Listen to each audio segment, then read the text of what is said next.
Nicky P, what it do? Yeah, baby. Yeah, look What? at you indoors this time. It's this rain, huh? Yeah, bro. Got me fucking all huddled up. All right, cool. What's your beanie say, MoMA? Yep. Shout out What's New York MoMA? City. My sister's museum, Okay, I see you. modern museum of art, Hell yeah. Midtown Manhattan. All right, get it. Well, brother, good to see you again, like always. You too. What I want to do again this week, as we're going to be doing next week, is a continuation through our life and kind of things that we've been to, right? So last week we talked about our adolescence, how it is that we felt growing up, how it is that we looked at the world. And in looking at you, a couple of things that you mentioned that stood out were one, that you saw your stepfather as a major figure in your mental makeup and your emotional outlook towards others. You were talking about how you had anger at your parents' divorce and how that led to some self-destructive behavior. And then you talked about how going into your teenage years, the game that your dad had put you on kind of led you to experiment and apply that to the world, right? So what I want to ask you now then is tell me about your teenage years. What were those like? Thinking about like you hit 13 years old and going forward. Yeah. When I became a teenager, I really became pretty independent at that point because I was going back and forth between my two parents' households. Splitting custody is kind of how that rolls most of the time for people in that situation. So I would bounce between the two households, and with that, there's I think a little bit of liberty on my end because there whether you're having a hard time at one house, you can say, "Oh, I'm going to go over to, you know, my mom's house, or I'll go to my dad's house." And you can always kind of find yourself in this kind of like gray area where you can then get into a lot of fucking shit because you don't have to really be anywhere at any time.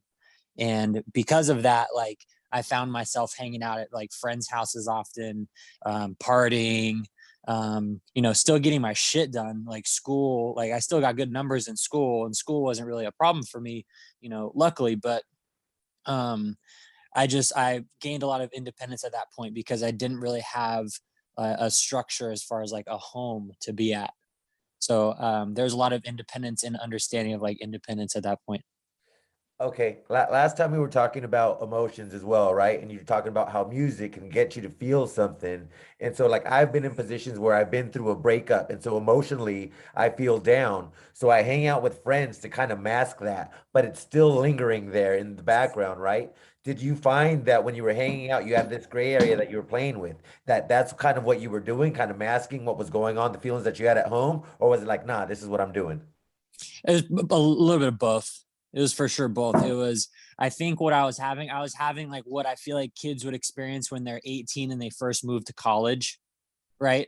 Is when you have the ability to like kind of call your own shots and dictate the cadence and the schedule of your life. I was able to kind of take that on at like 13, at like 12 and 13. Like I kind of was able to manage my schedule, how I spent my time, who I spent my time with, and with very little repercussion of like, I think a dual parent household where there's a curfew and expectations of like where you are, who you're with, you know what I'm saying? So Yeah. those things were loose.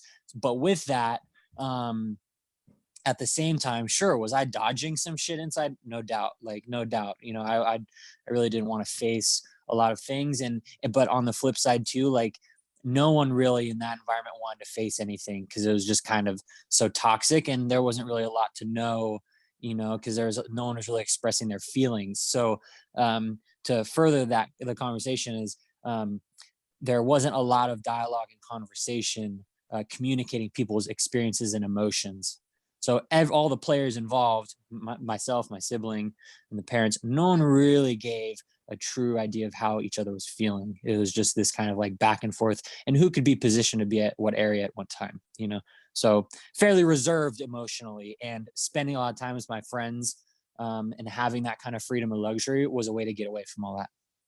See, I think all feelings is kind of what led me into my teenage years into again gangbanging because coming from Mexico here again, now I'm poor, now I'm dirty, like I don't speak the language, I don't fit in, I go to a class, I get held back, and eventually, like when I got to fifth grade, I got moved forward because I was able to catch up, but I never quite felt right. Like I didn't have a dad. Like my relationship with my mom was cool, but like I just didn't have people around me that were like me. And so the people that were like me were like these kids that were funneling into gangs, right? And like these were my immediate friends. So that's kind of who I had a tie with. And like as they continued to do like more and more gangster shit, and I started to join along, like there was still a part of me that was just like the mama's boy that was like, I don't know, like, Mhm. is this right? Is this wrong? And I think some of the older kids saw this and were just like, yo, like, are we sure about this guy? And that's when it's just like I was just like, nah, this is what I'm about, you know. And Yeah. and that's when I stepped on the gas and I was just like, I'm gonna show you who the fuck I am because I am angry at everything. And this is where I get to prove who it is that I am to myself. This is where I find an identity. This is where I find something that I'm good at, right? And it wasn't about me proving myself to others. It was always about me proving myself to myself. And I had a conversation with my mom the other day, and she was like, yeah, like some of your friends would come over and be like, yo, your son did this, your son did that. Like your son's fucking crazy. But like the thing is just like, I just wanted to be the best that I could possibly be at this. And there was older kids that I'd look up to. And so like they were my father figure because once I started killing it and doing well, they were like, hey, come hang out with us. So you kind of level up, you know? So all of those emotions, all of those insecurities that I had, I just kind of funneled in and turned into anger. And that's what drove me from like 13 to 19. Yeah, it's funny. I feel like you and I were on opposite. We had opposite drives. I feel like we had opposite drives, but I'll get to where I feel like they're very similar. But you had something to prove, and you had a chip on your shoulder, you know, like, and I feel like that was your way to identify yourself. I wanted to get away from all of that. I wanted to get rid of an identity. I wanted to kind of be nobody for a little bit. Um, but at the same time, I think it all stems from someone who's alone and is in a situation of um, defining themselves either way. You know what I mean? But like, it's interesting hearing your end because like that was the opposite of my attitude at the time. Like I could give a fuck about trying to, you know, become identified in such a like significant way like that. The thing that stands out to me, and so it's like you said you were hanging out with your friend's house, right? And you guys are very similar, doing similar things. Again, I was hanging out with my friends, and though we were similar, we both had this drive and be like, yeah, let's do this. Like that's where we built a bond. That's where we built a family. So the gang thing wasn't just like, oh, let's go beat people up in the name of this hood. It's us. Like we are doing it for each other, right? But at the Mm-hmm. same time, I always knew that I had a choice. I was doing it out of choice. The cops, when they'd raid my house, they'd be like, yo, you like what's going on? Like you have a family, you have a choice to do this, right? And but it's just like it was my choice because like that's where I wanted my identity. That's what I found. That's what I love.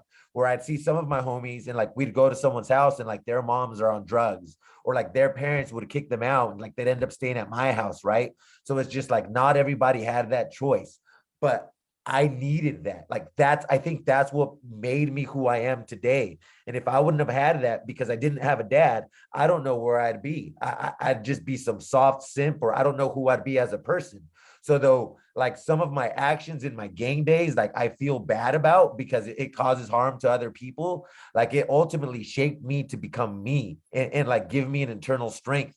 Because at that time I was like broken and lost and hopeless. And like Mm-hmm. that gave me something to hold on to. And the Mm-hmm. transition into gangs, again, because I come from a single parent household, like, and I had that attachment to my mom, it wasn't like one day I'm a gangster. Like, nah, like it was an evolution of myself. When you look at yourself, like, how was that evolution from your teenage years to adulthood? Uh, if focused, it's like I had all the tools. I was just trying to discover, like really discover them and hone them and refine them. I By the time I was coming into adulthood, um, I had become very emotionally and physically, financially independent, and I became very like headstrong, stiff upper lip kind of an attitude. And if something needed to get done, I could do it and I don't need to rely on anybody else. So coming into adulthood, I had a very, I think, a naive sense of self, one that felt he could take on and conquer the world by himself.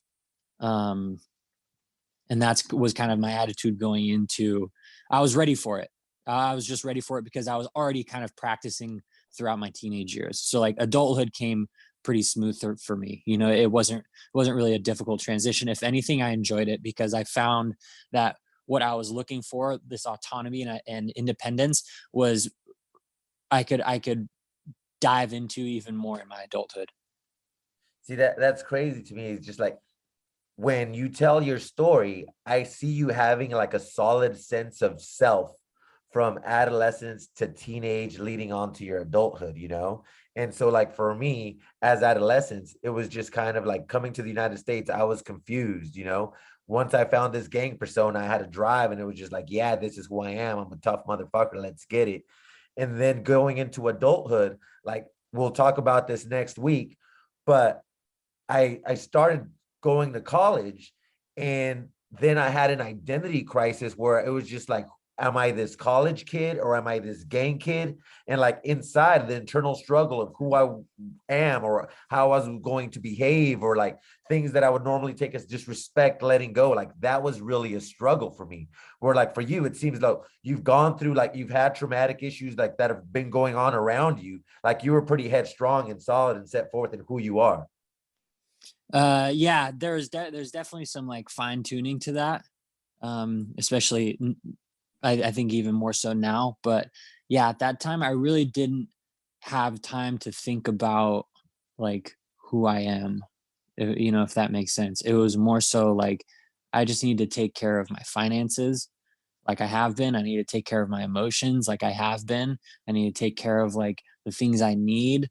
I need to take care of like make sure my sister's good, like emotionally and financially. Like, you know, so I had priorities. I had like my hierarchy of needs kind of superseded any thought or concept of like my ego or like my identity.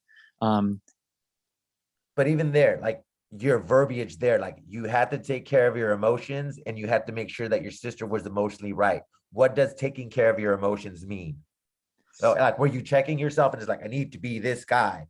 And yeah, no, for me that means like, and I think this ultimately became kind of an unhealthy habit of mine, was like really swallowing and bottoming emotions, like and really becoming aloof to a lot of things, and really kind of like internalizing and swallowing like a lot of the things I was feeling, to the point where um you know I uh hadn't necessarily, wouldn't necessarily avoid everything, but like I was not facing a lot of the trauma and like and kind of negative emotions that I had experienced or had been feeling. So that's what I mean by managing my emotions, is like I became pretty cold at that point. it's funny for me because I acted cold.